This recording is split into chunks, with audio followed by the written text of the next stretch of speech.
গভীর রাত্রে হযরত ওমর খাবার টোপলা নিয়ে বেদুইন সাহাবীর পরিবারের দিকে রওনা দেয়। কিছু দূর যাওয়ার সাথে সাথে একটা করুণ কণ্ঠ শুনতে পায়। ছোট্ট একটা বাচ্চা কে যেন কাঁদতেছে, ও বাবা, এত রাত হয়ে গেল, তুমি কেন বাড়িতে আসো না বাবা? তুমি কি জানো না তোমাকে ছাড়া আমি খাইও না, তোমাকে ছাড়া আমি ঘুমাইও না? বাবা গো, তুমি কোথায় গেলে? এত রাত তো কোনোদিন হয় না, আজকে এত রাত হয়ে গেল, তুমি কেন আসতেছো না? ওমর ফারুক বুঝবার পারলেন যাকে কারাগারে বন্দি করছি নিশ্চয়ই এই ব্যক্তির সন্তান হবে। ওমর ফারুক খাবার টোপলা নিয়ে ওই ছেলেটার সামনে গিয়ে বলতেছে, বাবু, এই খাবার টোপলা নিয়ে তুমি তোমার বাড়িতে যাও, তোমার মা রে নিয়ে তুমি এই খাবার খাও। ছেলেটা বলতেছে, পথিক, তুমি আসলে একজন ভালো মানুষ, দুনিয়ার কেউ আমার কাছে খাবার নিয়ে আসে নাই, আর তুমি খাবার নিয়ে আসলে, কিন্তু তুমি তো জানো না আমার বাবা ছাড়া আমি কোনোদিন খাইও না, আমার বাবা ছাড়া কোনোদিন আমি ঘুমাই না। ওমর ফারুক ছেলেটার কপালে একটা চুমা দিলেন। এটা কি ছেলে রে, কি ছেলে, বাবা ছাড়া খায়ও না, বাবা ছাড়া ঘুমায়ও না। এখন বউ পাইয়া বাপ মা ছাড়া ওই সাজাদপুর থাকে, বাসা লিছে, আর বাপ থাকে গ্রামে। জোরে কোন কথা ঠিক কিনা? আপনি জানেন এরকম আছে না নাই? জোরে কোন আছে না নাই? ছোট্ট বাচ্চাটা বলতেছে, আমি বাবা ছাড়া খায়ও না, ঘুমাই না। উমর ফারুক বলতেছেন, আমি তোমার বাবা হইয়া এই টোপলা থেকে রুটি হালুয়া বের করে তোমাকে একটু খাওয়াবার চাই। ভাইজান একটু মনোযোগ দিয়ে শোনেন। উমর ফারুক যেই মাত্র কইছে আমি তোমার বাবা হইয়া এই টোপলা থেকে বের করে তোমাকে খাওয়াবার চাই, সঙ্গে সঙ্গে ছেলেটা বলে, পথিক, তুমি কি আল্লাহর কোরআন পড়ো না? ওই ছোট্ট বাচ্চা হযরত ওমরকে বলতেছে, তুমি কি আল্লাহর কোরআন পড়ো না? আল্লাহ কোরআনে বলেছেন, ওয়া কাযা রাব্বুকা আল্লা তা'বুদু ইল্লা ইয়াহু ওয়া বিল ওয়ালিদাইনি ইহসানা। জোরে কান সুবহানাল্লাহ। তুমি কি আল্লাহর কোরআন পড়ো না? আল্লাহ কোরআনে বলেছে আল্লাহর পরেই হলো বাপ মা। হ্যাঁ, তুমি আমার বাপ আবার চাও, আমার বাপ একটাই। আজকাল বাংলাদেশে কিছু ভেজাল বাড়াছে, এর বাপের হিসাব নাই, আছে না নাই? আমার দয়াল বাবার দরবারেতে কেউ ফেরে না খালি হাতে। সারি বাবা, কেল্লা বাবা, উমুক বাবা, তুমুক বাবা, ন্যাংটা বাবা, ন্যাংটা বাবা, এই বাবার কোনো হিসাব নাই। অথচ এই ছোট্ট ছেলে বলতে, পথিক, তুমি কি আল্লাহর কোরআন পড়ো না?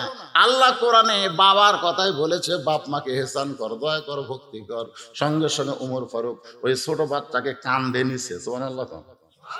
যে ছেলে বসে বসে কাঁদতেছে ওরে কান্দে নিছে অর্ধ পৃথিবীর খলিফা, যাকে জেলখানায় বন্দি করছে। ওই জেলের দরজা এনে বলতেছে, ওই যে তোমার বাপ, ওই যে তোমার বাপ, তোমার বাবার সঙ্গে এখন খাও। এই কথা বলে উমর ফারুক সরে গেছে। ছেলে জেলের দরজা গিয়ে বলতেছে, বাবা, বাবা, তুমি কি জানো না তোমাকে ছাড়া আমি খাই না? এত রাত হয়ে গেল, একজন পথিক আমার সামনে খাবার লে গেল, আর তুমি এটি বন্ধু হয়ে আসো। তোমাকে কে বন্ধ করছে? খালি নাম ডাকো, খালি নাম ডাকো, আমি তাকে সাইজ করবার চাই। ওমর ফারুক দূরে থেকে হাসতেছে আর মনে মনে চিন্তা করতেছে, এরাই হলো প্রকৃত সন্তান। বাবার কষ্ট দেখলে এরা সহ্য করতে পারে না। জোরে কোন কথা ঠিক কি না? আপনারা বলেন তো, প্রকৃত সন্তান কারা? বাবার কষ্ট দেখলে সহ্য করে পারবে? দরকার হলে বউ পাল্টাবেন, কিন্তু বাপ পাল্টাবার পারবেন না। কথা কন্যা রে, এই কথা কন্যা কে? বাংলাদেশে বইয়ের অভাব আছে।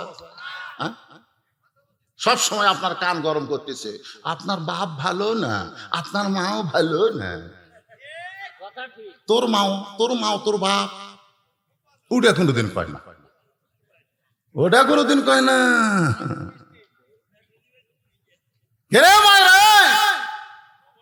পর্দার অন্তরালে যারা বসে আছেন, শোনেন, একটু মনোযোগ দিয়ে শোনেন।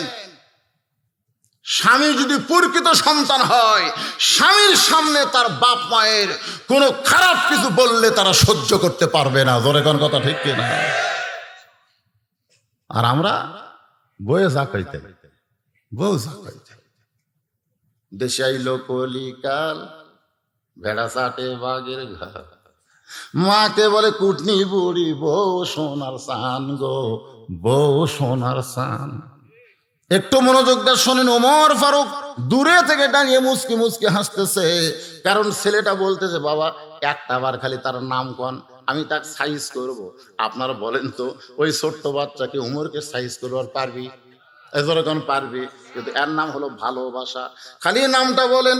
সঙ্গে সঙ্গে বেদুইন সাহাবী বলতেছে বাজান, যেই লোকটা আমাকে বন্ধ করেছে সে একজন সাধারণ মানুষ না, সে হলো একজন মহামানব। নামটা হলো তার হযরত ওমর। যেই বলছে হযরত ওমর, সঙ্গে সঙ্গে বেদুইন সাহাবীর সন্তান ওই জেলখানার দরজায় বসে বলতেছে বাবা আপনি অত্যন্ত খারাপ মানুষ, আপনি তো খুব খারাপ। এখনই কি বললো? খালি নাম কোন, নাম কোলে সাইজ করবে।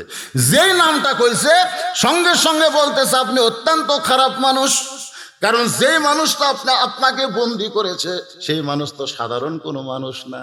যে লোকটার কান্দর চড়ে আসলো তাকে চিনি না, খালি নাম শুনে বলতেছে সেই লোকটা সাধারণ মানুষ না।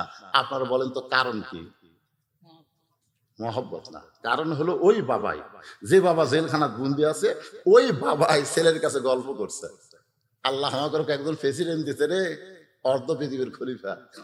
আমরা সবাই লাখ টাকা ঘুম পারি আর আমাকে খলিফা ঘুমাই না, ছেলে গল্প করতেছে। ঘুমিয়ে রাখে, ছেলে গল্প করার শোনার লাগে না? এখন তো মোবাইল দেখে দেখে ঘুমাই। আমাকে মা বলতেছে হুজুর আমার এক ছেলে হচ্ছে হুজুর এই মোবাইল ছাড়া খায়ও না, যখনই কান্দে মোবাইল চালু করতে হলো। আমি বললাম কে মা তুমি সত্যি করে বলো তো এই ছেলেকে তোমার নর্মালে হসে না সিজার করা? দেখছো হুজুর সিজার করা। আমি সেই জন্যই, কারণ সিজার করার বাচ্চা 2.5 দিন পরে হবে, কিন্তু টাকা পয়সার লোভে ডাক্তার 2.5 দিন আগেই বার করছে। বার করে দেখার ঘুমি ভাঙ্গেনি, তখন পাও ধরে এরকম ঘুরে, যেই ঘুরাই ই করে একটা ঝাঁকি মাথাত লাগে, ওই ঝাঁকি খাইয়া ওই মোবাইল ছাড়া কিছুই বলতে না।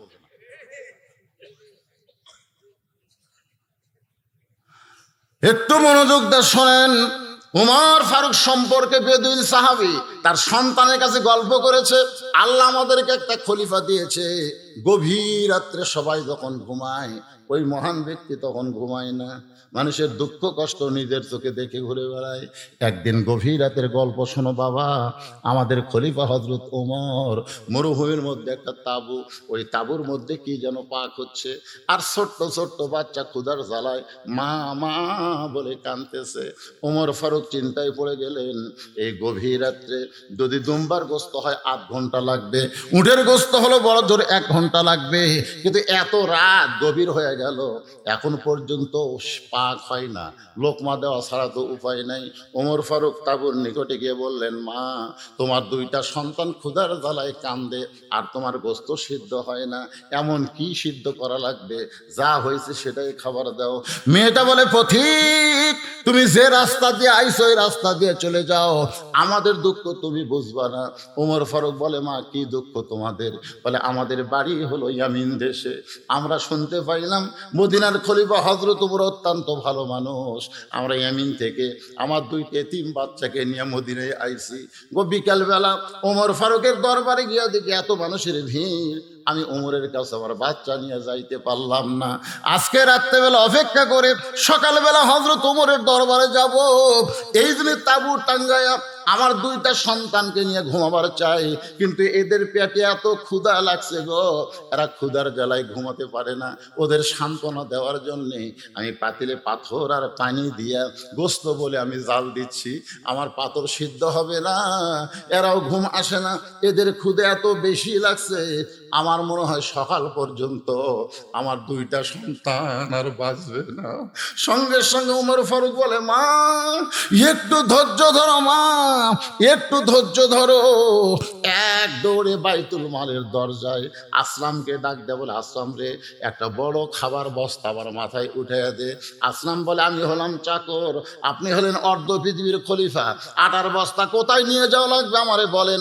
ওমর ফারুক বলে আসলাম রে একজনের পাপের বোঝা আর একজন কেউ কাঁধে নেবে না, দে আমার মাথায় উঠাইয়া দে। আসলাম যখন বস্তা উঠাইয়া দেয়, উমর ফারুক বস্তা নিয়ে যখন দৌড়ায়, পিছন দিক থেকে আসলাম কান্দের বলে, এত জোরে দৌড়াইলে পড়ে যাবেন, পড়ে যে আপনার কষ্ট হবে। উমর বলে, আসলাম রে, সময় মতো যদি যাইতে না পারি তাহলে জাহান্নামের আগুনে আমাকে পড়তে হবে। হযরত ওমর এক দৌড়ে গিয়া, মা রুটি তৈরি করো, হালুয়া তৈরি করো, রুটি তৈরি করো, হালুয়া তৈরি করো। রুটি হালুয়া তৈরি করে যখন ওমরের হাতে দেয়, ওমর ফারুক দুই এতিম বাচ্চাকে দুই উরাতের উপরে বসায়া হালুয়া রুটি ছিঁড়ে যখন মুখে দেয়, দুই বাচ্চা শুধু অপলক নয়নে তাকায়া থাকে। ওমর ফারুক বলে, আল্লাহ, এই অধমকে জাহান্নামের আগুন থেকে তুমি বাঁচায় দাও। আল্লাহ, আল্লাহ, তুমি আমাকে জাহান্নামের আগুন থেকে বাঁচাও। তাবুর ভিতর থেকে মা বলতেছে, কে গো তুমি? যখন দুনিয়ার কেউ খোঁজ নেয় নাই, আর তখন তুমি রুটি হালুয়া খাওয়ানোর পরে জাহান্নামের আগুন থেকে তুমি কেন বাঁচতে চাও? আল্লাহ উমরকে খলিফা না বানাইয়া তোমারে যদি মদিনার খলিফা বানাইতো, মদিনা আল্লাহর জান্নাত হয়ে যেত। বেদুইন সাহাবী সন্তান বলতেছে, সেই মহান ব্যক্তি আপনাকে কারাগারে বন্দী করছে, আপনি অত্যন্ত খারাপ, আপনি অত্যন্ত খারাপ, এমন কিছু অপরাধ করছেন যে অপরাধ করার কারণে ওই মহান ব্যক্তি আপনাকে কারাগারে বন্দী করছে। বাবা, ওই মহান ব্যক্তি কোথায় থাকে খালি আপনি রাস্তাটা বলে দেন তো, আমি তার কাছে যাব। দরকার হলে আমার তার পাও ধরা হলো, আমার বাবাকে আমি জেলখানা থেকে বের করবো ইনশাআল্লাহ। বেদিন সাহাবী বলতেছে, পাগল, এমন মানুষ আমাকে কারাগারে বন্দী করছে, ওনার পাও ধরলেও কাম হবে না, কারণ ওনার এক নাম হলো ফারুক। ওনার নাম কি? ফারুক, ন্যায় অন্যায় পার্থক্যকারী, ওর পাও ধরে কোনো কাম হবে না। তুই যদি তোর বাবাকে জেলখানা থেকে বের করবার চাস, তাহলে শিক্ষামন্ত্রীর কাছে যা। তো ছোট্ট বাচ্চা বলতেছে, আব্বু, শিক্ষামন্ত্রী কে? বলে, শিক্ষামন্ত্রীর নাম হলো হযরত আলী। আমি যখন ওয়াজ করছি তিনটা, তখন ওই জায়গায় হযরত আলী ছিল না। যদি হযরত আলী থাকতো তাহলে আমাকে জেলখানায় ঢোকা লাগতো না, কারণ আমার এই ওয়াজ বোঝার ক্ষমতা একজন মানুষের আছে, তার নাম হলো আলী, কিন্তু সে ওই মাহফিলে ছিল না, যার কারণে সবাই মিলে আমাকে বন্দি করছে। আমাকে যদি জেলখানা থেকে বের করবার চাও, তাহলে শিক্ষামন্ত্রী হযরত আলীর কাছে যাও। কি মন্ত্রী? আপনারা বলেন তো, যাকে তাকে শিক্ষামন্ত্রী করলে খাওয়া হবে? শিক্ষামন্ত্রী বোঝেন আপনারা? এখান থেকে যে ভাই বললো আপনি ওয়াজ করেন না, আছে না কাছে ভাই? শিক্ষামন্ত্রী সম্পর্কে রাসূল বলেছেন, খায়রুকুম মান তাআল্লামাল কুরআনা ওয়া আল্লামা। ওই ব্যক্তি হলো পৃথিবীর সবচাইতে সম্মানী, দামি, যে আল্লাহর কোরআন শিখেছে এবং অপরকে কোরআনের শিক্ষা দেয়। আজকে 90% মুসলমানের দেশের শিক্ষামন্ত্রীর উচিত হবে প্রাইমারি গুলো বন্ধ করে দিয়ে হাফিজি মাদ্রাসাগুলোকে চালু করে দেওয়া। জোরে কোন কথা ঠিক না? কারণ প্রাইমারিতে তো মানুষ তৈরি হচ্ছে না। ক্লাস 2 এর ছাত্র যন্ত্র বেঁকা করে খাড়া হয়ে পেশাব করতেছে। আমি কইলাম, কেরে পাগলা, কোন ক্লাসে পড়িস? ক্লাস 2 এ পড়ি। তো বসে পেশাব কর, তোর স্যার তোরে শিখাইনি কেমনে পেশাব করা লাগবে। ও হাসে আর কি দিয়ে চাষা কন, প্রাইমারি পেশাবখানা যায় দেখি আমার স্যারই খাড়া হয় পেশাব করে।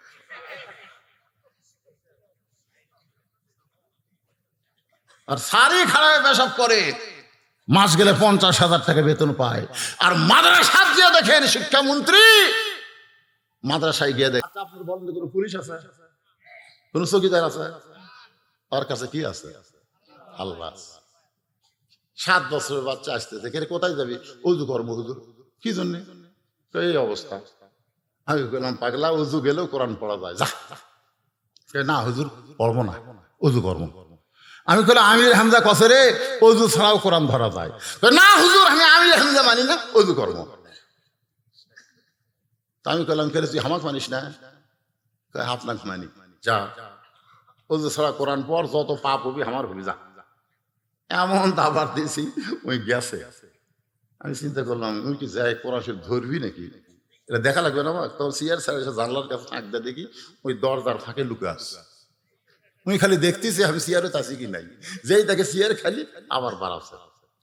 আমি তুই আবার বাড়াইছিস কেন? বলে হুজুর আপনি আমার মালসার বাইর করে দেন, লায়াবুসুহিল্লাল মুতাহারুন, আমি ততক্ষণ পর্যন্ত কোরআন ধরতে পারবো না যতক্ষণ পর্যন্ত আমি ওযু না করব। জোরে কোন সুবহানাল্লাহ। কি ভয়, কি ভয়! এই জন্য প্রথম শব্দে হয়েছে ইকরা, পড়ো বিসমি রাব্বিকাল্লাযী খালাক, যে আল্লাহ তোমাকে সৃষ্টি করেছে সে আল্লাহর নামে পড়ো। আর রহমান আল্লামাল কোরআন খলাকাল ইনসান আল্লামাহুল বায়ান। জোরে কোন কথা ঠিক না? যদি আমাকে জেলখানা থেকে বের করবার চাও তাহলে শিক্ষামন্ত্রী হযরত আলীর বাড়িতে যাও। এই যে দেখো উত্তর দিক থেকে সামনে যায়, আবার পূর্ব দিকে, ওই জায়গায় গেলে শিক্ষামন্ত্রীর বাসভবন। শিক্ষামন্ত্রী কি বাড়ি না বাসা? আপনাকে কি মনে হয়? আপনি হজ করেননি ভাই? তো ফাতেমার বাড়ি দেখেননি? ফাতেমার বাড়ি দেখেননি? না হজ করছে, ফাতেমার বাড়ি দেখার কথা বলছে। আসলে আমাদের কতগুলো লোক হজ করবার যায়, যায় তো কিছুই করে না, খালি কাবাতে আর মদিনায় নামাজ পড়ে আর যায় নামাজ করবে, খালি যায় নামাজ খুরবা খেজুর এই তসবিহ এই আতর। আমি বললাম ফিরে এগুলা বাংলাদেশে নাই। বিশ্বাস করেন মদিনার যে নামাজ, যে যায় নামাজ মদিনাত পাওয়া যায়, সেই যায় নামাজে আমাদের বগুড়া বড় মসজিদে পাওয়া যায়। একই যায় নামাজ। কিসের কম ভাড়া, কিসের কম ভাড়া?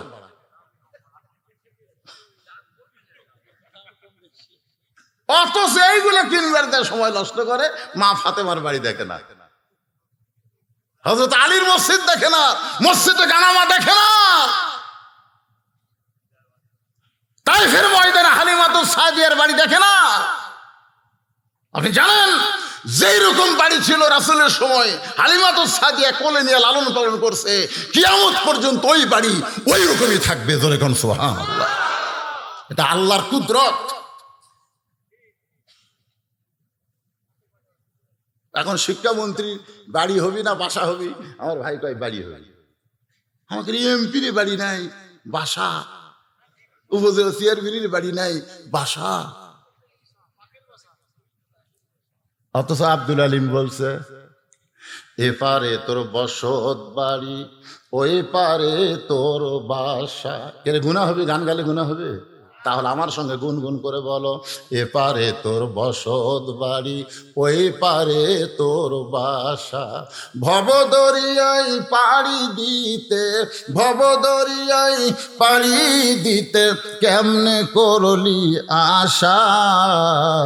এপারে তোর বসত বাড়ি, ওই পারে তোর বাসা। লাভ করিতে আইসারে ভবে, হইলারে বেদিশা। রতন কাঞ্চন বহদল দিয়া কিল্লি তামাশিসা। নিজের যৌবনকে শয়তানের পথে ব্যয় করে রতন কাঞ্চন বদল দিয়া তুমি দুনিয়া কামাই করেছো, অথচ এই দুনিয়া ছেড়ে তোমাকে কবরের জগতে যাইতে হবে। এই দিনে আব্দুল আলিম বলেছে, আল্লাহর বান্দা, দুনিয়াতে যতই 7 তালা 10 তালা 20 তালা নির্মাণ করো, এইগুলা তোমার বাড়ি না, এগুলা তোমার বাসা না, এগুলো হলো বসত বাড়ি। তোমার বাসার নাম হলো আল্লাহর জান্নাত। এখন শিক্ষামন্ত্রীর বাসভবনে কে রে? এই মাঝখানে এই দূরে কে ঘরে রে? এই দূরে কে রে? এরা কি সিজার করে নাকি রে? আসলে এই বাচ্চাদেরকে এই রাতে, শোনেন, এই ছোট ছোট বাচ্চাদেরকে এই রাতে বাইরে যাওয়া যাবে না, ঠান্ডা লাগবে, ঠান্ডা লাগবে। আমাদের বগুড়াতে এরকম ছোট ছোট বাচ্চারাও গ্যাং তৈরি করছে, জানেন? নাম দিতে কিশোর গ্যাং। কি যে সামনে আসতেছে ভাই, আমরা যে কি দেখবো। সেদিন এক ছেলে, ছোট ছেলে, আমার চোখে টার্গেট লাইট মারছে, ওই কোনার থেকে সরাসরি আমার চোখত মারছে। টার্গেট লাইট বোঝেন না? টার্গেট লাইট মারা দিচ্ছে। আমি যখনই ওয়াজ শুরু করি তখনই চোখত মারাই। আমি বললাম কে রে, ওটা কে ডিস্টার্বই করতেছে? একজন চুপ চুপ করে যাক ধরে আনছে, ধরে নিয়ে এসে বললাম, কে রে তুই কি নর্মালি হয়েছিস না সিজার করা? ভাইজান, এই ছোট ছোট বাচ্চাদেরকে আপনারা এখনই সাইজ করে। এই জন্য রাসূল বলছে 7 বছর থেকে নামাজের তালিম দাও, 10 বছর থেকে জোর করে ধরাও।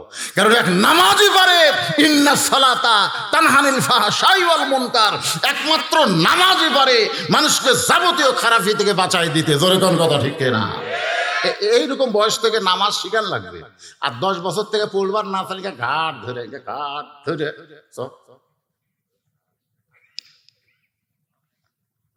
এটা কি আমার কথা না আল্লাহর কথা? একটু মনোযোগ দিয়ে শোনেন। ওই বেদুইন সাহাবীর ছোট্ট সন্তান শিক্ষামন্ত্রীর বাড়ির দিকে রওনা দিলেন। শিক্ষামন্ত্রীর বাড়ির কাছে এসে দেখে 2 জন যুবক দাঁড়িয়ে আছে। শিক্ষামন্ত্রীর বাড়ির দরজায় 2 জন যুবক দাঁড়িয়ে আছে। চৌকিদার নয়, পুলিশ নয়, 2 জন যুবক। এই 2 জন যুবক সাধারণ কোনো যুবক নয়। আসরের নামাজের প্রথম সেজদায় 3 বার সুবহান রাব্বিয়াল আলা, কিন্তু দ্বিতীয় সেজদায় রাসূল 100 বার বলতেছে হযরত ওমর, তাও সেজদা তোলে না। প্রথমবার কয়বার? কিন্তু দ্বিতীয় সেজদা গেছে 100 বার সুবহানাল্লাহ আলা সুবহানাল্লাহ আলা কয় না, রাসূল সেজদা তোলে না। ওমর ফারুকের চিন্তা হলো একটু মাথা তুলে দেখি তো। কিন্তু ইক্তেদাই বিহাযাল ইমাম বলতেছে মাথা তোলা যাবে না, ইমাম যতক্ষণ থাকবে থাকাই লাগবে। নামাজ শেষ হলে ওমর ফারুক বলেন, ইয়া রাসূলুল্লাহ, বেয়াদবি নেবেন না, আপনি প্রথম সেজদায় 3 বার সুবহান রাব্বিল আলা বলতেই সেজদা তুলছেন, আর দ্বিতীয় সেজদায় 100 বার সুবহান রাব্বিল আলা বলি তাও যে সেজদা তোলেন না, এত লম্বা সেজদা দেওয়ার কারণ কি? আল্লাহ রাসূল বললেন, 2 পবিত্র নাম বলে নাই, 2টা পবিত্র। আমি যখন দ্বিতীয় সেজদাত গেছি আমার পিঠের উপর চড়ে বসেছে, এমন ভাবে বসেছে আমি সেজদা তুলবার চাই, এখন ওদেরকে পিঠ থেকে নামান লাগবে, আমি এখন হাত দিয়ে যেই পিঠ থেকে নামাবার চাই। নামাজের মালিক আল্লাহ ডাকর, হাবিব আমার ভয়ে আপনি হাসান হোসেনকে পিঠ থেকে নামাবেন না, ওরা 2 ভাই যতক্ষণ বসে থাকবে আমি আল্লাহ পছন্দ করি, আপনি ততক্ষণ সেজদায় থাকবে। ওই 2 জন এখন যুবক হয়ে গেছে, সুবহানাল্লাহ বলে। বেদুইন সাহাবীর সন্তান ওই 2 জন যুবকের দিকে তাকায় সালাম দে, বলে, ভাইজান শিক্ষামন্ত্রী হযরত আলী কি বাসায় আছে? শিক্ষামন্ত্রী হযরত আলী কি তার বাড়িতে আছে? এমন সময় হযরত আলী দরজা খুলে বের হয়ে গেলে, বাবু তুমি ছোট মানুষ, তোমার শিক্ষামন্ত্রীর কি দরকার? তুমি একটা ছোট্ট মানুষ, তোমার শিক্ষামন্ত্রীর কি দরকার? এবার ছোট্ট বাচ্চা বলতেছে, আপনার দরকার হলো আমার বাবাকে হযরত ওমর জেলখানায় বন্দি করছে। আমার বাবাকে হযরত ওমর জেলখানায় বন্দি করছে। আলী বলতেছে, ওমরের মতন মানুষ যদি জেলখানায় বন্দি করে, সেখানে আমার মতন আলীর কোনো খাওয়া নাই। জোরে কোন কি নাই? কারণ ওমর কি, যে রাস্তাতে গেলে শয়তান কয়দিন যায় না। জোরে কোন? সেই উমর যে কামটা করে, অন্যায় করে না ন্যায় করে? তাহলে উমর যখন জেলখানায় বন্দি করছে, আমি শিক্ষামন্ত্রী সেখানে গিয়ে কি করব? বেদুইন সাহাবী বলতেছে, আমার বাবা 3টা ওয়াজ করেছে, এই 3টা ওয়াজ করার সময় আপনি তখন সেখানে ছিলেন না, আর আপনি না থাকার কারণে আমার বাবাকে জেলখানায় বন্দি করেছে।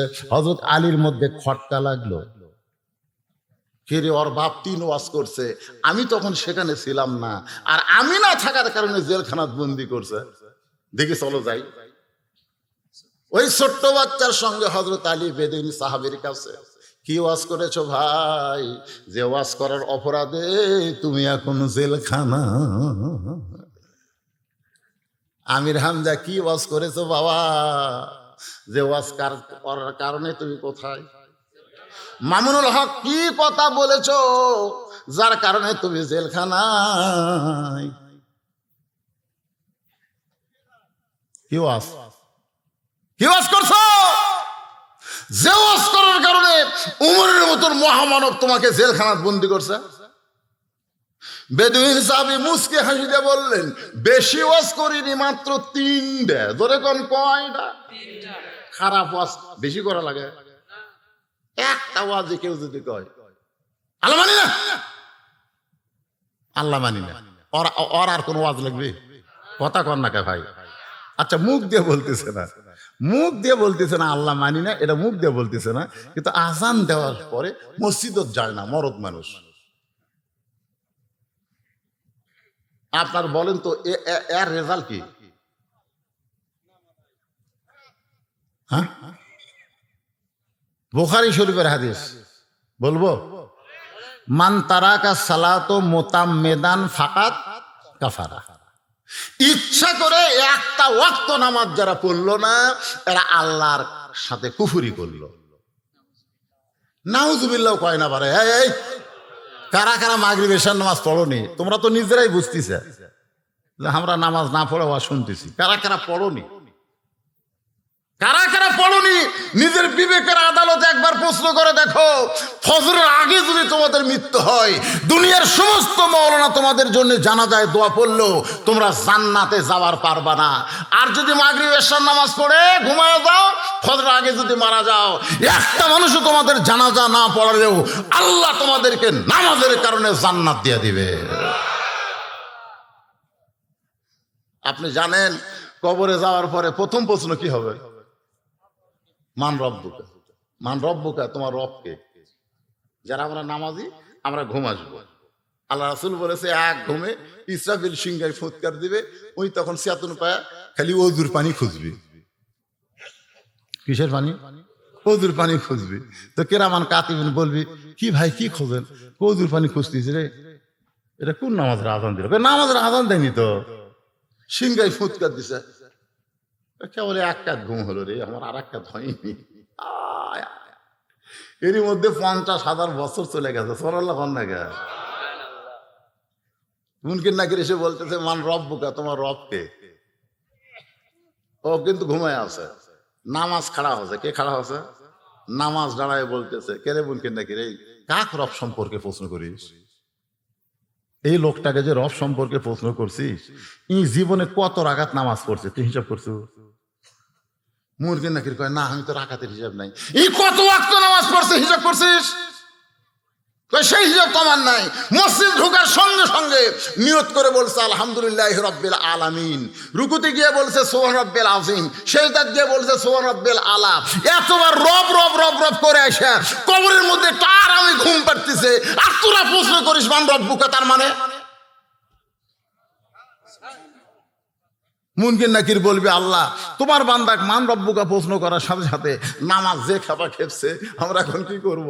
আল্লাহ বলতেছে যে নামাজ নিয়ে কবরে আছে, ওর মান রব্বুকার উত্তর দেওয়া লাগবে না, নামাজ থাকার কারণে ওর উত্তর অটোমেটিক হয়ে গেছে। ধরে কোন সুবহানাল্লাহ। আর নামাজ না পড়ে যারা কবরে যাচ্ছেন, কি মনে কষ্ট লিখছেন? কারণ মাহফিলটা হলো মসজিদের উন্নয়ন কল্পে। মসজিদের উন্নয়ন মানে মসজিদ দোতলা না। হুজুর এত মুসল্লি হয় হুজুর, একতলা তার হচ্ছে না, দোতলা করা লাগবে। তো দোতলা করা লাগবে, ফজরের খবর কি? এক কাতারে হয় না। জোহরের খবর কি? শাহজাদপুর বাজারত গেছে। আসরের খবর কি? কাজ কামের দিন। মাগরিবের খবর কি? কোনো মতে। এশার খবর কি? কয় ফজর যা এশাও তাই। তো মসজিদের মধ্যে কয় কাতার? কয় 9 কাতার। তো এখন পর্যন্ত এক কাতারের মুসল্লি হয় না, তুমি দোতলা করবে কেন? তখন বলতেছে, ও যে হুজুর জুমার দিন সবার শেষে আগে যায়, ওরকে জন্য দোতলা করা লাগবে। আপনারা বলেন তো, যে নামাজের হাদিসগুলো আমি বললাম, এর মধ্যে কি জুমার নামাজ না 5 ওয়াক্ত নামাজ? হ্যাঁ, 5 ওয়াক্ত নামাজ। একটু মনোযোগ দিয়ে শোনেন আমার মায়েরা বোনেরা যারা পর্দায় আছেন, এরা ভাবতে যে হুজুর আপনি কি আমাদের ওয়াজ করবেন না? মা বোনদের ওয়াজ কিন্তু বেশি না, সামান্য কয়েকটা ওয়াজ আমল করলে মা বোনদের জন্য 8টা জান্নাতের দরজা আল্লাহ খুলে দিবে। 1 নম্বর হলো নামাজ, 2 নম্বর রমজান মাসের রোজা, 3 নম্বর শরীয়তের হেফাজত পর্দা, আর 4 নম্বর স্বামীর কথা মতো চলা। গভীর রাত্রে ফাতেমা আলীর বুকের মধ্যে মাথা ঢুকাইয়া কাঁদতেছে। আলী বলে, ফাতেমা কান্দো কেন? বলে, কান্দার কারণ হলো আল্লাহ আমার দোয়া কবুল করছে। আলী বলে, পাগলি নাকি? দোয়া কবুল করলে মানুষ আনন্দ পায় আর তোমার কান্দার কারণ। ফাতেমা বলে স্বামী গো, আমার দোয়া কি আপনি শুনবেন না? বলে কি দোয়া? আমি সবসময় দোয়া করেছি, আল্লাহ পর্দার মধ্যে আমার মৃত্যু দিও। আল্লাহ তাআলা পর্দার ভিতরে আমার মৃত্যু দিবে। আলী বলে ফাতেমা, যেই মানুষটা সারা জীবন পর্দা করেছে সেই মানুষটা পর্দার মধ্যেই মারা যাবে, এইটা শোনার পরে তুমি কান্দো কেন? বরং তুমি খুশি হও। ফাতেমা বলে স্বামী গো, আমার সেই মৃত্যু কবে হবে সেটা কি শুনবেন না? আলী বলে মৃত্যুর খবর একমাত্র আল্লাহ ছাড়া কেউ জানে না। ফাতেমা বলতেছে আল্লাহ যদি জানাই। আলী বলে ফাতেমা কি বলবার চাও? ফাতেমা বলতে স্বামী গো, আজকে গভীর রাত্রে ফাতেমার মৃত্যু হবে। গাছের গোড়া কাটলে গাছটা যেমন ঠাস করে পড়ে যায়, হয়তালি তেমনি পড়ে গেলেন ঘরের মাঝায়। মা ফাতেমা মুচকি মুচকি হাসতেছে। যিনি গভীর রাত্রে মৃত্যুবরণ করবে তিনি হাসতেছেন। স্বামীর মাথাখানা উড়াতে নিয়ে কপালে একটা চুম্বন দিয়ে বলে স্বামী গো, এমন দুর্বল হলে আমার তিনটা চাওয়া কে পুরা করবে? আলী কান্দের বলে ফাতেমা, দুনিয়ার জীবনে গরিব ছিলাম বলে তুমি কিছুই চাইলা না, আর মরার পরে কি চাইবা? ফাতেমা বলে এক নম্বর চা হলো আমার লাশটা রাতের বেলায় দাফন করা লাগবে, দিনের বেলা কবর দিলে আমার পর্দার খেলাফ হবে। আমার দুই নম্বর চা হলো আমার কোনো জানাজার ব্যবস্থা করবেন না।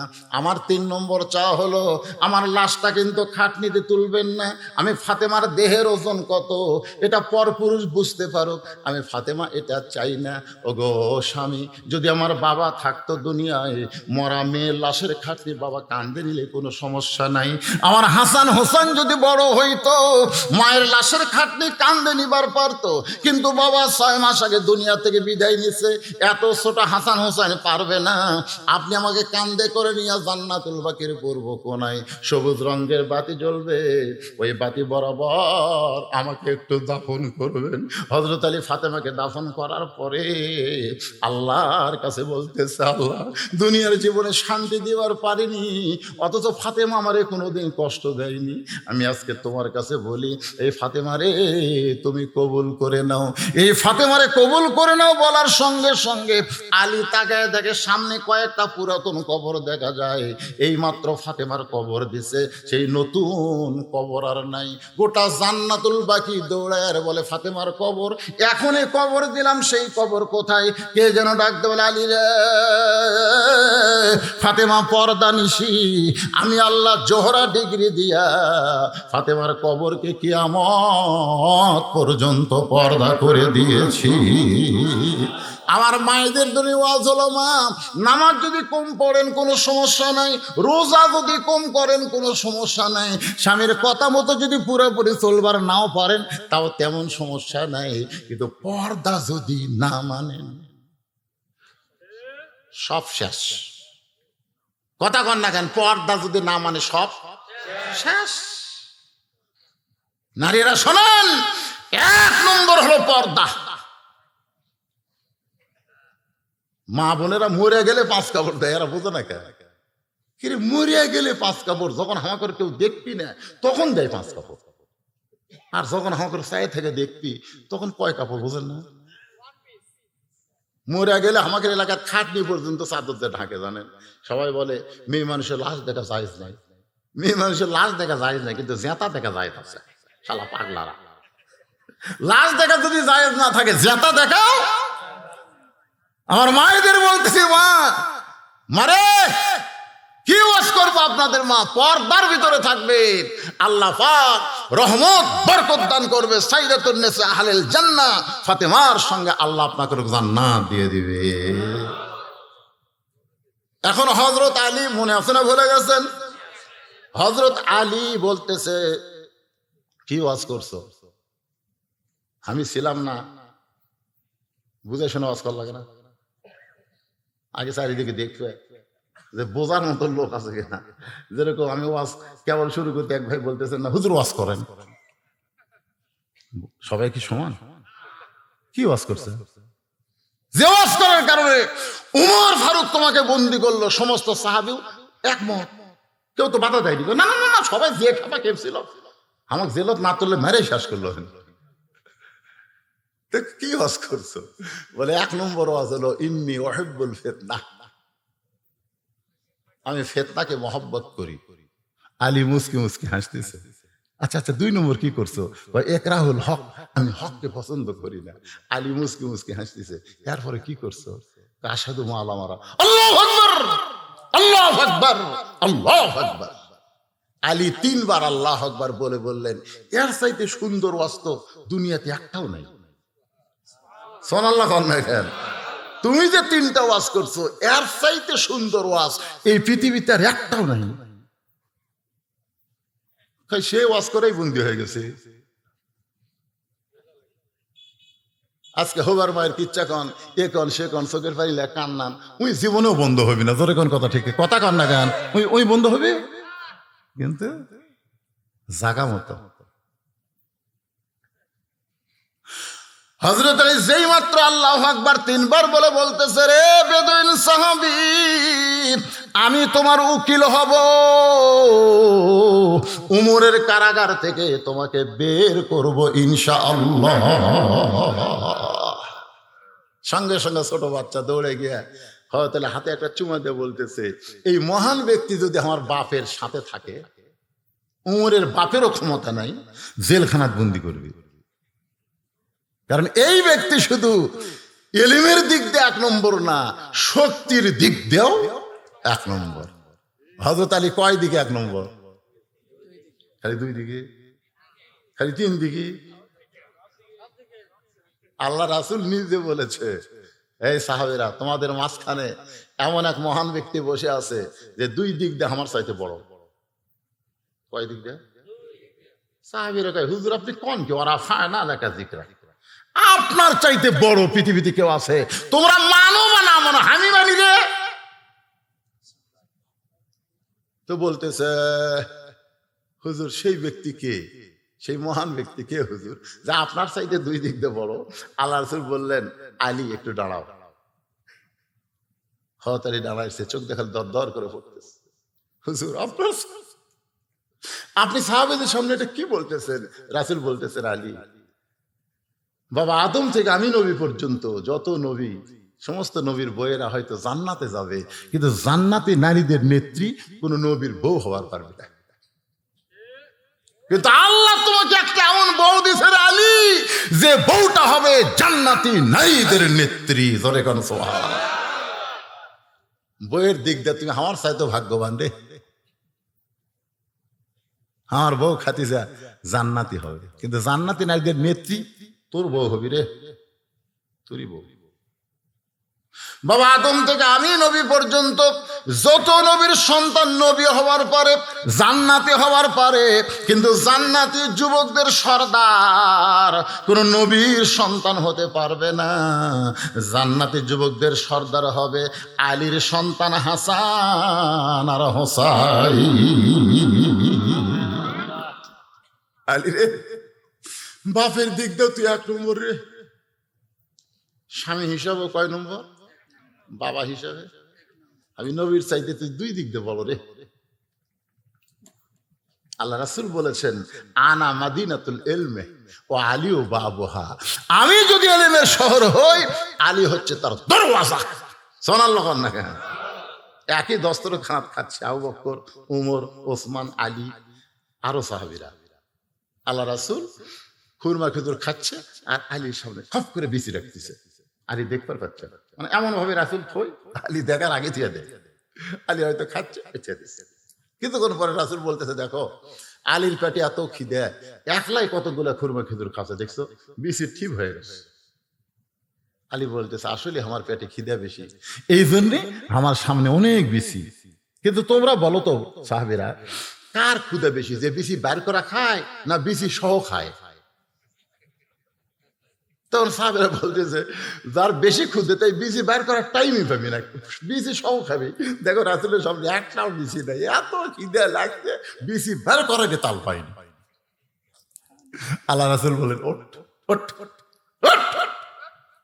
যেই হযরত আলী উঠেছে, রাসূল বুকের মধ্যে নিয়ে বলতেছে, আনা মাদিনাতুল ইলম ওয়া আলীউ বাবুহা। জোরে কোন সুবহানাল্লাহ। জিহাদের ময়দানে মুসলমান যখন বলতে যে কি করব, কোন দিক দিয়ে যাব, হযরত আলী পাগলের মতন যুদ্ধ শুরু করে দিলেন। এমন যুদ্ধ করতেছেন, শত শত কাফের হযরত আলীকে রক্ত করে রওনা দিলেন। সবাই বলতেছে আলীকে যদি কাত করা যায় ইসলাম কাত হবে, আলী কাত না হলে ইসলাম কাত করা যাবে না। সবাই যখন তীর মারে আলী ঢাল দিয়ে ধরে, তরবারি মারে ঢাল দিয়ে ধরে, না, ঢাল ভাঙে গেছে। কাফেরের কাছে ঢাল ভাঙিয়েছে। এখন আলী কয় এখন মানে এক দৌড়ে কামুজ দুর্গের দরজা মাথা খেলে, যে দরজা কয়েকশো মন ওজন, জোরে কর না সুবহানাল্লাহ। এ খুলতে কয়েকজন, লাগাতে কয়েকজন লাগে। ওই দরজা বিসমিল্লাহ কয়ে মারছে, টান মারছে, হাতত চলে যাচ্ছে। কাফেরা কই মানুষ হয় রে, মারছে দৌড়, যার আসবে তুই মারছে দৌড়, জোরে কর না সুবহানাল্লাহ। আসাদুল্লাহিল গালিব সেই হযরত আলী বলতেছে তোমার কোনো টেনশন নাই, তুমি যে 3টা ওয়াজ করছে আর চাইতে ভালো ওয়াজ পৃথিবীতে নাই। ওমর ফারুক তোমাকে জেলখানায় বন্দি করছে, আমি তোমার উকিল হব। ছোট বাচ্চার হাত ধরে হযরত আলী ওমরের দরবারে, বাজান এই কিছু সময় একটু মনোযোগ দিয়ে শোনা লাগবে। হযরত আলী ওমরের দরবারে, ওমর ফারুক চোখের পানি বের করে বলতেছেন আপনি কেন আমার কাছে আইছেন? আমারে ডাকলি আমি আপনার কাছে যাইতাম। কারণ হযরত ওমর আলীকে ওস্তাদের মতন সম্মান করতেন। কার মতন সম্মান করতেন? ওস্তাদের মতন সম্মান করতেন। আপনি কেন আইছেন? আমারে ডাকলি তো আমি যাইতাম। বলে আমি আসিনি, এই ছোট বাচ্চা আমাকে ধরে নিয়ে যাচ্ছে। ছোট বাচ্চা দৌড়ে গিয়া ওমর ফারুকের কপালে একটা চুমা খাসা। ওমর ফারুকের কপালে কি একটা চুমা খাসে। আলী বলতেছে কে রে? এই লোকটা তোর বাপক ধরে জেলখানাতে আটকে থোছে, আর তুই সেই লোকটার কপালে চুমা দিলি। ছোট বাচ্চা বলতেছে আপনি জানেন না, এই মহামানব গভীর রাত্রে আমার কান্দত করে। সুবহানাল্লাহ ধরে এই লোকটা আমার কান্দত করে আমার বাবার জেলখানার দরজা পর্যন্ত নিয়ে আইছে। আলী বলতেছে আমিরুল মুমিনিন বেদুন সাহাবীকে ছেড়ে দেন। ওমর ফারুক বলতেছে আপনি জানেন না, এমন 3টা খারাপ ওয়াজ করছে, এমন 3টা খারাপ ওয়াজ করছে, সাহাবীরা সবাই খেপে গেছিল। আমি তাকে নিরাপত্তা দেওয়ার জন্য জেলখানাত বন্দি করছি। আলী বলতেছেন কি 3টা খারাপ ওয়াজ? ওমর ফারুক বলে আলী রে, 3টা খারাপ ওয়াজের মধ্যে 1 নম্বর ওয়াজ হলো ইন্নী উহিব্বুল ফিতনা, আমি ফিতনাকে মহব্বত করি। তুমি বলো আলী, দুনিয়ার কোন মুসলমান কি ফিতনাকে মহব্বত করতে পারে? আলী বলতেছে ইন্নামা আমওয়ালুকুম ওয়া আওলাদুকুম ফিতনা। আল্লাহ কোরআনে বলেছে নিশ্চয় তোমাদের সম্পদ আর তোমাদের সন্তান তোমাদের ফিতনা। আপনারা বলেন তো, এই সম্পদ আর সন্তানকে আমরা মহব্বত কম করি না বেশি করি? একে ভাই অন্তর থেকে কম। মসজিদের কৌটা, মসজিদের দান বাক্স নাই, মসজিদের দান বাক্স মুখের আগে আছে, মুখের আগে দান বাক্স আছে। ওই এখন চিন্তা করতেছে দান বাক্স মুখের আগে আসলো কি করি। পকেটের দিকে খেয়াল করে দেখে 500 টাকার একটা লোট আছে, 200 টাকার একটা লোট আছে, 100 টাকার একটা লোট আছে, কিন্তু 10 টাকার লোট নাই। তখন এত জোরে ঠেলা মারছে, 3 জন পার হয়ে গেছে। ওরা 3 জন বলতেছে যাক রে তোর হাতত বল আছে রে। আর 2 কান্দের 2 ফেরেশতা বলতেছে আল্লাহ এই শয়তানের কান্দত আমরা থাকবো না। আল্লাহ বলতেছে কি দূরে থাকবে না? বলে এর পকেট ভরা টাকা, টাকা থুয়া তোমার দান বাক্স দ্বারা ঠেলা মারে। আর যাই হোক ই ফাওয়াইলুল লিল মুসাল্লিন, ই মুসল্লি নয়, এই শয়তানের বড় ভাই। কারণ এই যে পকেটের টাকার উপর আপনার মহব্বত, আপনি আল্লাহর ঘরকে পর্যন্ত ভুলে গেছেন। তোর এখন কথা ঠিক কিনা? এমন সন্তানের উপর মহব্বত, আপনি বুড়ো মানুষ ফজর নামাজ পড়েন আর আপনার ছেলে ল্যাপের মধ্যে ঘুম পাড়ে, আপনি ছেলের ডাক দেন না, অথচ আল্লাহর উপরে মহব্বত আছে না নাই? আলী বলতেছেন এই কারণেই লোকটা বলেছে আমি ফিতনাকে মহব্বত করি। ওমর ফারুক বলে আলী রে আমি বুঝতে পারি নাই লোকটা সব চাইতে দামি ওয়াজ করেছে। কিন্তু লোকটা যে কইল একরাহুল হক, আমি হককে পছন্দ করি না, এখন বলে আলী, কোনো মুসলমান হক পছন্দ করবে না, ওয়াতাওয়া সাওবিল হক। আলী বলতেছে খালি কোরআনে ওয়াতাওয়া সাওবিল হক আছে, আর নাই। ওমর ফারুক বলে কি আছে? বলে জাত সাকারাতুল মাউতু হক, জাত সাকারাতুল মাউতু হক। প্রত্যেকটা মানুষের জীবনে মৃত্যু হক, এরপরও মৃত্যুরে কেউ পছন্দ করে না। ধরে কোন কথা ঠিক কিনা? আপনার বলেন তো, যারা ওটা ভাষা করতেছে, ওটা ভাষা করতেছে, এর কি কাছে মৃত্যু আছে না নাই? আর আমরা যারা বসে আছি আমাদের কাছে, এটা কি আসলেই আছে না ভুয়া? এখানে বলা হচ্ছে একরাহুল হক, আমি হককে পছন্দ করি না। স্বামীর হচ্ছে ক্যান্সার, 3 মাস পরে স্বামী মরবি, বউ সান্ত্বনা দিয়ে বলতেছে আল্লাহ আমার স্বামীর মৃত্যু আমাকে দাও, আর আমার হায়াত আল্লাহ আমার স্বামীকে দাও। স্বামী বলতেছে এমন কথা কোস না রে, এমন কথা বলিস না রে। বউ বলতেছে না, আমি বেঁচে থাকে কি করবো, আপনি বেঁচে থাকেন, আল্লাহ আমার হায়াত স্বামীকে দাও আল্লাহ, আর স্বামীর মৃত্যু আমাকে দাও। স্বামী চোখের পানি বার করে বলতেছে তোর মতন বউ যেন বাংলার ঘরে ঘরে হয়। সুবহানাল্লাহ। রাত্রে স্বামী স্ত্রী ঘুমাইছে, ওই বাড়িতে একটা আড়িয়া গরু আসছিল। ধরে কোন কি গরু? আড়িয়া গরু, ষাঁড় গরু। ওই কিছু খাওয়ার জন্য দড়ি ছিল বের হচ্ছে, কিন্তু বাড়ি হয়ে থাকে খাওয়া নাই। বারান্দার তাকায় দেখে সিলভরে একটা পাতিল, পাতিলের তলা হলো চিটিয়া লালি। ওই ষাঁড় গরু খাবার চায়, কিন্তু লালি হাতত পায় না। সুর করে যখন মুখ ঢুকেছে, এই শিং কান্দের মধ্যে আটকে গেছে, জিবে দিয়ে লালি চাটে শেষ, কিন্তু আর মাথার থেকে পাল্লা খসে না। মাথার কিন্তু পাল্লার মাথা থেকে খসে না। ওই গোয়াল ঘর বাদ দিয়ে স্বামী স্ত্রী যে ঘরে ঘুমায় আছে, ওই ঘরের মধ্যে হো হো হো করে আইডিয়া ঢুকছে। বউ চিল্লে বলতেছে বাবা আজরাইল, বাবা আজরাইল আমার দিকে না আসে, ওই যে ক্যান্সার রোগী বাবা, ওই দিকে থাক। স্বামী চেতন ভাই বলতেছে এই কি হয়েছে? বলে আজরাইল আইসে তো, আমি তোমারে দেখাই দিলাম। স্বামী কয় কে রে, তুই দিনের বেলা কইলি আপনার হায়াত আল্লাহ, আপনার মৃত্যু আল্লাহ আমাকে দেখ, আমার হায়াত আল্লাহ আপনাকে দেখ। মৃত্যুর কথা মুখে বলা যায়, কিন্তু অন্তরে মৃত্যু কেউ কামনা করে না। ধরে কোন কথা ঠিক কি না? এখানে যারা আমরা বসে আছি, আমাদের সকলের সামনে মৃত্যু আছে না নাই? কারা কারা মৃত্যুরে বিশ্বাস করেন? 2 হাত তুলে আমার আল্লাহকে দেখান। লিল্লাহি তাকবীর। হাত নামান। আচ্ছা আপনারা বলেন তো কখন হবে? এই যুবকেরা, তুমি যেভাবে R15 চালাচ্ছে, তোমার তো আজরাইল ধরতে একটু দেরি হবে নাকি? হ্যাঁ, আজকে আমাদের যুবকদের ফ্রি ফায়ার, এদিন ভারত অস্ট্রেলিয়ার কাছে হেরিছে, বুঝছে? হেরার পরে আমার এলাকার যুবকেরা একটা মিছিল বের করছে। আমি কই এটা কিসের মিছিল? হুজুর ভারত অস্ট্রেলিয়ার কাছে ভারত হেরিছে হুজুর। তো ভারত হেরিছে তোর কে জানিস না কেন পাগল? এই ভারত বাংলাদেশ স্বাধীন করে দিছে রে। এই ভারত পেঁয়াজ বন্ধ করে দিলে আমাদের পেঁয়াজের দাম 200 টাকা যায়। এই ভারত আমাদের প্রতিবেশী, ওরা ঠকলে তোরা দুঃখ করবি। তখন কয় হুজুর আপনি কি ভারতের লোক নাকি? ওর চোখ খালি লাল করে হালিয়েছে। ভাই কইলে কি রে?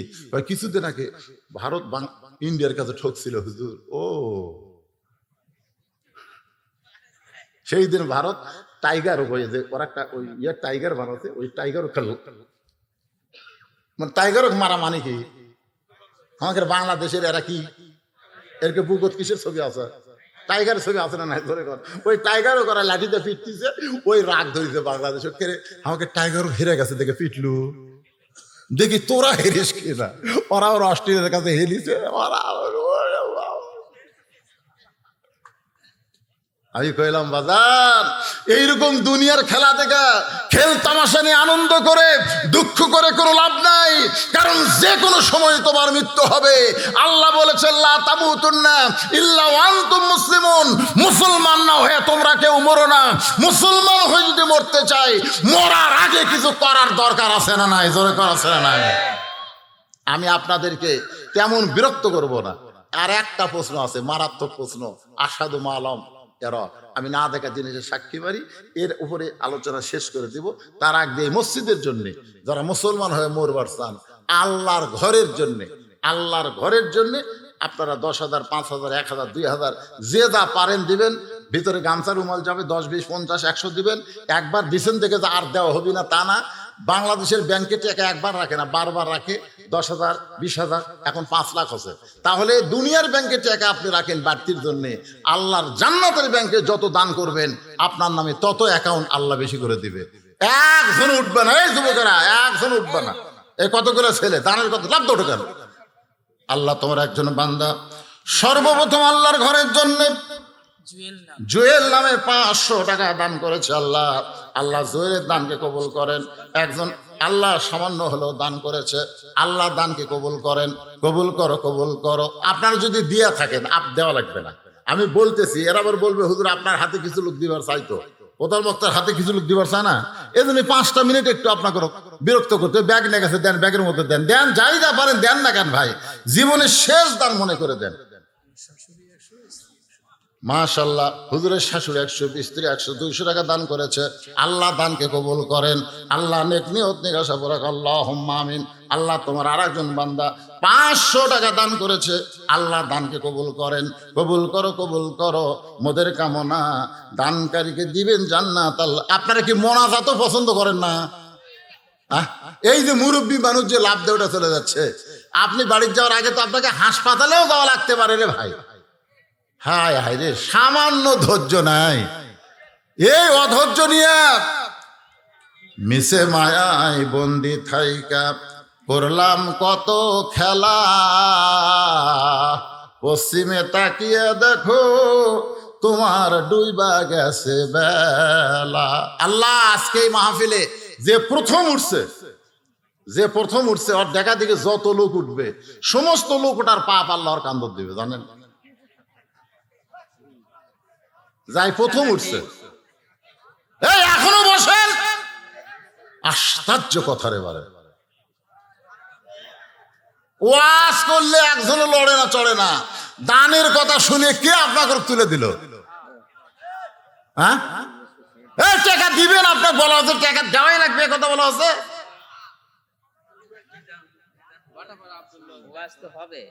আশ্চর্য কথা, আমি কি বলছি ওয়াজ শেষ? আল্লাহ তোমার একজন বান্দা হাফেজ লুৎফর রহমান 1 মণ সরিষা দান করবে। আল্লাহ তার দানকে কবুল করেন, আল্লাহুম্মা আমিন। আল্লাহ আলী পরামানিক 1 মণ ধান দান করবে। আলীর দানকে আল্লাহ আপনি কবুল করেন। আল্লাহ তোমার একজন বান্দা 500 টাকা নগদ দান করেছে। আল্লাহ ভিটাপাড়া থেকে মুন্সি, আল্লাহ তার দানকে কবুল করেন, আল্লাহুম্মা আমিন। আর একজন আল্লাহর পাগল 500 টাকা দান করেছে। আল্লাহ দানকে কবুল করেন। আল্লাহ তোমার একজন বান্দা মেয়ের জন্য দোয়া চাইয়া নগদ 500 টাকা, বাকি 200 টাকা, মোট 700 টাকা দান করছে। মেয়ের জন্য দোয়া চাই, আল্লাহ আপনি কবুল করেন। রিফন 1000 টাকা দান করেছে। আল্লাহ রিফনের দানকে আল্লাহ আপনি কবুল করেন। আল্লাহ নেক নিয়ত নেক আশা পুরা, আল্লাহুম্মা আমিন। এ দুনিয়া রবে না কো চিরকাল, একদিন ভাঙবে রে বাজার। মাশাআল্লাহ, শামীম 1000 টাকা নগদে করছে দান। আল্লাহ শামীমের দানকে আল্লাহ আপনি কবুল করেন। আল্লাহ নেক নিয়ত নেক আশা পরাক, আল্লাহুম্মা আমিন। আব্দুল্লাহ পিতা মোহাম্মদ আবুল 1 বস্তা সিমেন্ট দান করেছে। আল্লাহ আব্দুল্লাহ আবুলের দানকে আল্লাহ আপনি কবুল করেন, আল্লাহুম্মা আমিন। তোমার একজন বান্দা নাম হলো মঈন কবির মোল্লা, নগদ 500 টাকা, বাকি 10,000। ধরে কান মারহাবা, 10,000 টাকার দান এখনো বাকি আছে। এই শেষে দান করা ঠিক না। যখন দ্বিতীয় বক্তা আদায় করছিল তখন সব দান করবেন, শেষে নফল আদায় হবে। 10,000 টাকা এখনো দেয়নি, কি কথা। মাশাআল্লাহ, আল্লাহ তোমার বান্দা মঈন ফকির নগদ 500 টাকা, বাকি 10,000 টাকা দান করেছে। আল্লাহ তার দানকে কবুল করেন। নাম হলো মিজান মোল্লা, 2 বছর সিমেন্ট দান করেছে। আল্লাহ মিজান মোল্লার দানকে আল্লাহ আপনি কবুল করেন। নাম হলো দুলাল মোল্লা, 2 বস্তা সিমেন্ট দান করেছে। আল্লাহ দুলাল মোল্লার দানকে আল্লাহ আপনি কবুল করেন, আল্লাহুম্মা আমিন।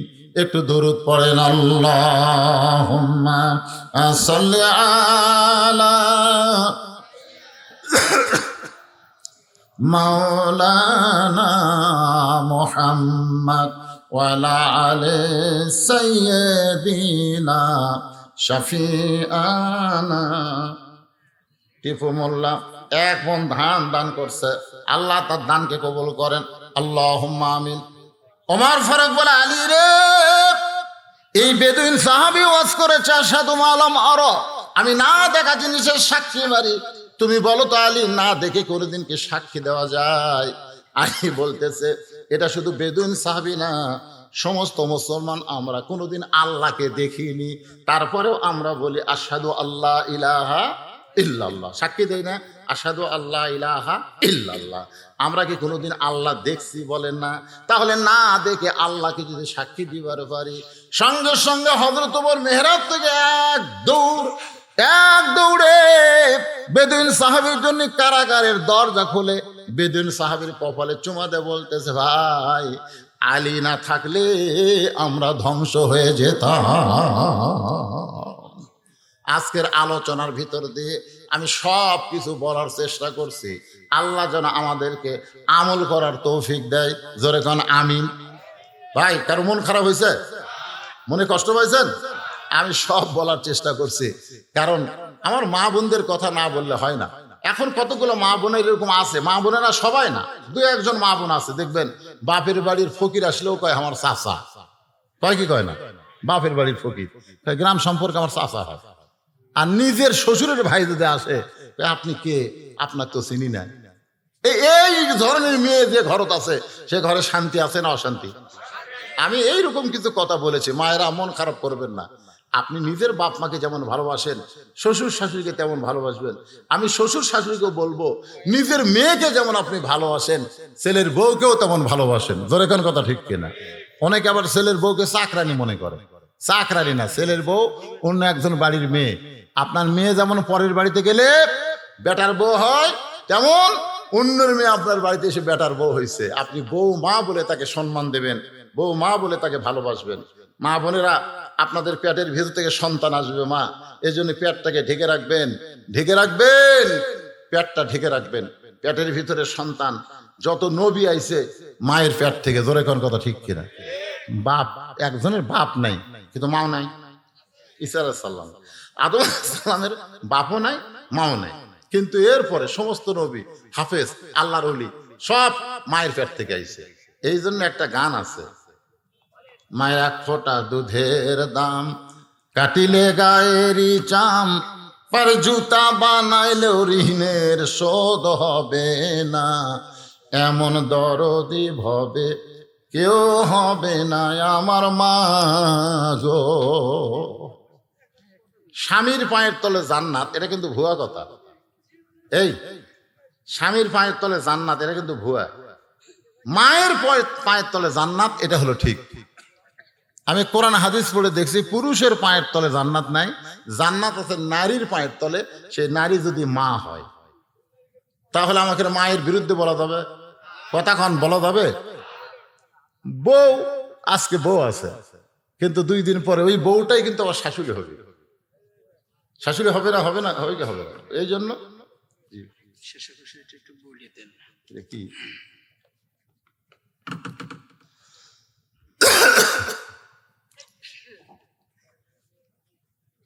মৌজা সয়রা জেল 44 এর খতিয়ান 613, আর এস দাগ নম্বর 1883, মোট জমির পরিমাণ 75%।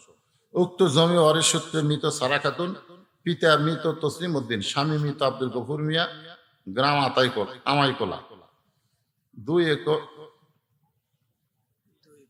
2.325 ভূমির মালিক। উক্ত মৃত সারা খাতুনের সমস্ত ওয়ারিশগণের পক্ষ থেকে, সমস্ত ওয়ারিশগণের সম্মতিতে ঘোষণা দিচ্ছি যে উক্ত 2.325 ভূমি নতুন চয়না জামে মসজিদে দান করা হইল। আচ্ছা আচ্ছা, এই 2.325 কতটুকু আপনাদের? প্রায় 2.5%, একটু বেশি। এই জায়গার মধ্যে মসজিদ হবে? না, ওটা মসজিদের সাথে। ও আচ্ছা, মসজিদের সাথে। আমরা তার জন্য দোয়া করি, সে তো মারাই গেছে নাকি কোন? আল্লাহর ঘর বানাই দিলে আল্লাহ তাকে জান্নাতে ঘর দেয়, আল্লাহর ঘরে জায়গা দেওয়ার জন্য আল্লাহ যেন তাকে একটা জান্নাতে। ডক্টর মিজানুর রহমানকে ঘোষণাদাতা হচ্ছে doctor Mohammad Mizanur Rahman, MBBS MPH সিন, উনি কি আসে নাই? না আসে না। আচ্ছা ঠিক আছে, আলহামদুলিল্লাহ। আস্তাগফিরুল্লাহ পড়েন, আস্তাগফিরুল্লাহ রব্বি মিন কুল্লি জামবি ওয়া তুবু ইলাইহি, আস্তাগফিরুল্লাহ রব্বি মিন কুল্লি জামবি ওয়া তুবু ইলাইহি, লা হাওলা ওয়ালা কুওয়াতা ইল্লা বিল্লাহিল আলিয়্যিল আযীম। মোনাজাতের পরে আমার নিজের লেখা একটা বই আছে, সুন্নাতের বাগান, অত্যন্ত গুরুত্বপূর্ণ বই। আমার মাদ্রাসার এতিমদের সৌজন্যে লেখা, মাদ্রাসার এতিমদের, মাদ্রাসার যে এতিমগুলো আছে তাদের সৌজন্যে লেখা। এর একটা পয়সা আমরা খাই না, এই সম্পূর্ণ এতিমদের পিছনে ব্যয় করা হয়। এখানে বইটার দাম কোনো ব্যাপার না, 50টা টাকা আপনারা দিবেন, আমার মাদ্রাসায় দানও করা হবে, বিনিময়ে একটা বই পাবেন। বইটার নাম হলো সুন্নতের বাগান, অত্যন্ত গুরুত্বপূর্ণ বই। সামান্য কয়েকটা পেজে আছে, আপনারা মোনাজাতের পরে নেবেন ইনশাল্লাহ। হুজুর মোনাজাত করে দিলেন। আল্লাহুম্মা আমিন। আল্লাহুম্মা আনতাস সালাম ওয়া মিনকাস সালাম, তাবারাকতা ইয়া যাল জালালি ওয়াল ইকরাম। আয় আল্লাহ, নতুন চয়না জামে মসজিদের উন্নয়ন কল্পে আজকের এই জান্নাতের বাগানে তোমার পাগল বান্দা বান্দিরা আরামের বাড়ি আর ঘুমকে বাদ দিয়া কোরআন হাদিসের মহব্বত কলিজার মধ্যে নিয়া এই জান্নাতের বাগানে বসে বসে কোরআন হাদিস আলোচনা শোনার শেষে আমি গুনাহগারের সঙ্গে রহমতের দরজায় ফকির হয়ে দোকানা হাত তুলেছি। মেহেরবানি করে আজকের মাহফিল আমাদের সকলের হেদায়েতের জন্য, নাজাতের জন্য, জান্নাতের জন্য কবুল করে নাও। এই মাহফিলের শুরু থেকে শেষ পর্যন্ত যত আলোচনা হয়েছে আল্লাহ, এর মধ্যে যদি ত্রুটি হয়, ভুল হয়, মাফ করে দাও। এর জাহাদিয়া মঞ্জুর করো। সোনার মদিনায় নবী পাক রওজা মুবারকে আল্লাহ কবুল করে নাও।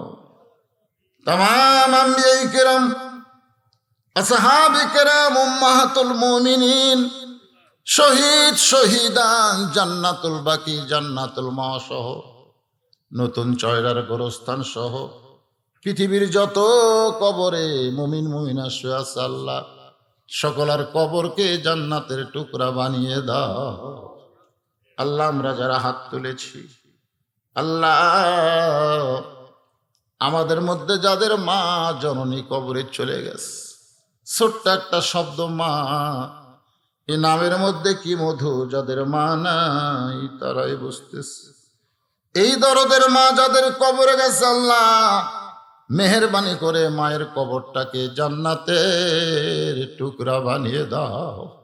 বাবার বাড়ি ঘর সবই আছে, আমি সহ আমরা যারা বাবা হারে এতিম হয়ে গেছি আল্লাহ, মেহেরবানি করে বাবার কবর জান্নাতের টুকরা বানিয়ে দাও। আমাদের দাদা দাদি, নানা নানি, আত্মীয় স্বজন, শ্বশুর শাশুড়ি যাদের কবরে গেছে আল্লাহ, কবরবাসীদের তুমি মাফ করে দাও। মাবুদ, কষ্ট করে মেহনত করে তোমার মসজিদের খাতিরে যারা জান্নাতের বাগান লাগাইছে আল্লাহ, তাদের সকলকেই তুমি জান্নাতি কবুল করো। নতুন চয়রা জামে মসজিদকে কিয়ামত পর্যন্ত কবুল করে নাও। এই মসজিদের জায়গা থেকে শুরু করে টাকা পয়সা দিয়া মসজিদ যারা গড়ায় দিচ্ছে আল্লাহ, তাদের সকলকে জান্নাতে একটা ঘর বরাদ্দ দিও। মাবুদ, আজকে নগদে বাকিতে যারা দান করেছে সকলের দানকে কবুল করো। আমার মা বোনদের দানকে কবুল করো। আবেদা সালিয়া পর্দা নিশি কবুল করে মা ফাতেমার চরিত্র দান করো। আমি অসুস্থ আল্লাহ, আমার মতো অসুস্থ হয়ে যারা হাত তুলেছে আল্লাহ, সবাইকে সুস্থতার নিয়ামত দান করো আল্লাহ। মসজিদ কমিটির সভাপতি, সহসভাপতি, সেক্রেটারি, ক্যাশিয়ার, সদস্য, মুসল্লি, মসজিদের ইমাম, খতিব, মসজিদের মুয়াজ্জিন সহ মসজিদে হিতাকাঙ্ক্ষী যারা, সকলকেই তুমি জান্নাতি কবুল করো। অনেকে আমার কাছে দোয়া চেয়েছে, যে বাড়িতে আছি কিছু সময়ের জন্য, প্রথম ওয়াজ শুনেছে এডওয়ার্ড কলেজে, বারবার আল্লাহ সেই কথা মনে করে দিবে। দোয়া করি তার জন্য, তার সন্তানের জন্য, তার বাপ মা দুইজনই দুনিয়া থেকে চলে গেছে, সকলের জন্য আল্লাহ আজকের মাহফিলের সম্মানিত সভাপতি হাফেজ সাহেবকে আল্লাহ তুমি কবুল করো, সুধীজনকে কবুল করো। আল্লাহ মাহফিল করার ব্যাপারে যারা সর্বাত্মক সহযোগিতা করেছে, প্রশাসনের পক্ষ থেকে, আল্লাহ এলাকার নেতাদের পক্ষ থেকে, সকলকেই তুমি মাফ করে দাও। অশান্ত বাংলাদেশ আমরা চাই না আল্লাহ। যে দেশের জন্য 30 লক্ষ মানুষ জীবন দিয়েছে, সেই দেশটা কারো নজর পড়ুক, এটা আমরা চাই না আল্লাহ। আমরা দেশের সমস্ত ফিতনা ফাসাদ থেকে আল্লাহ আমাদের সার্বভৌমত্বকে হেফাজত করো আল্লাহ।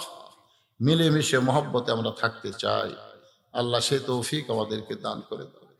দ্রব্যমূল্য আকাশগতি ঊর্ধ্বগতিকে নিম্নগতি করে দাও আল্লাহ। রহমত বরকতের দরজা খুলে দাও। একটা মিনিট আমরা যেতে পারিনি, চোখের পারিনি, অন্তত বলতে পারবো আল্লাহ, বাইতুল মুকাদ্দাসকে তুমি হেফাজত করো আল্লাহ। ফিলিস্তিনের এত লাশ, কবর দেওয়া যাচ্ছে না। সেদিন দেখলাম একটা ছোট বাচ্চার লাশকে কুকুর টেনে নিয়ে যাচ্ছে। আল্লাহ, আব্রাহা বাদশাহ বাইতুল্লাহ ধ্বংস করতে এসেছিল, তুমি আবাবিল পাখি দিয়ে আল্লাহ তুমি বাইতুল্লাহ হেফাজত করেছো। বাইতুল মুকাদ্দাস তো তোমারই ঘর আল্লাহ। এত রক্ত গেল, জীবন গেল আল্লাহ, আমরা তোমার দিকে তাকাই আছি আল্লাহ। তোমার কুদরতি শক্তি দিয়ে ইহুদি এদেরকে দুনিয়া থেকে ধ্বংস করে দাও আল্লাহ। তুমি কোরআনে বলেছো তাব্বাত ইয়াদা আবি লাহাবি ওয়া তাব্বা, তুমি ধ্বংস চেয়েছো আল্লাহ, আমরাও চাই আল্লাহ ইহুদিদের তুমি ধ্বংস করে দাও আল্লাহ, যারা তোমার ঘরকে নাফাক করতেছে আল্লাহ। আল্লাহ তুমি ফিলিস্তিন মুসলমানকে শহীদ হিসাবে কবুল করো আল্লাহ। গোটা বিশ্বের মুসলমান ফিলিস্তিনের পক্ষে আমরা দোয়া করি আল্লাহ, আমাদের দোয়াটাকে তুমি কবুল করে নাও।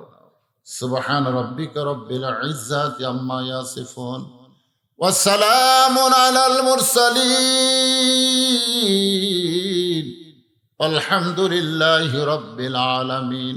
ওয়াজাল আখিরাতি কালিমাতুনা ইনদাল মাউতি লা ইলাহা ইল্লাল্লাহু মুহাম্মাদুর রাসূলুল্লাহ।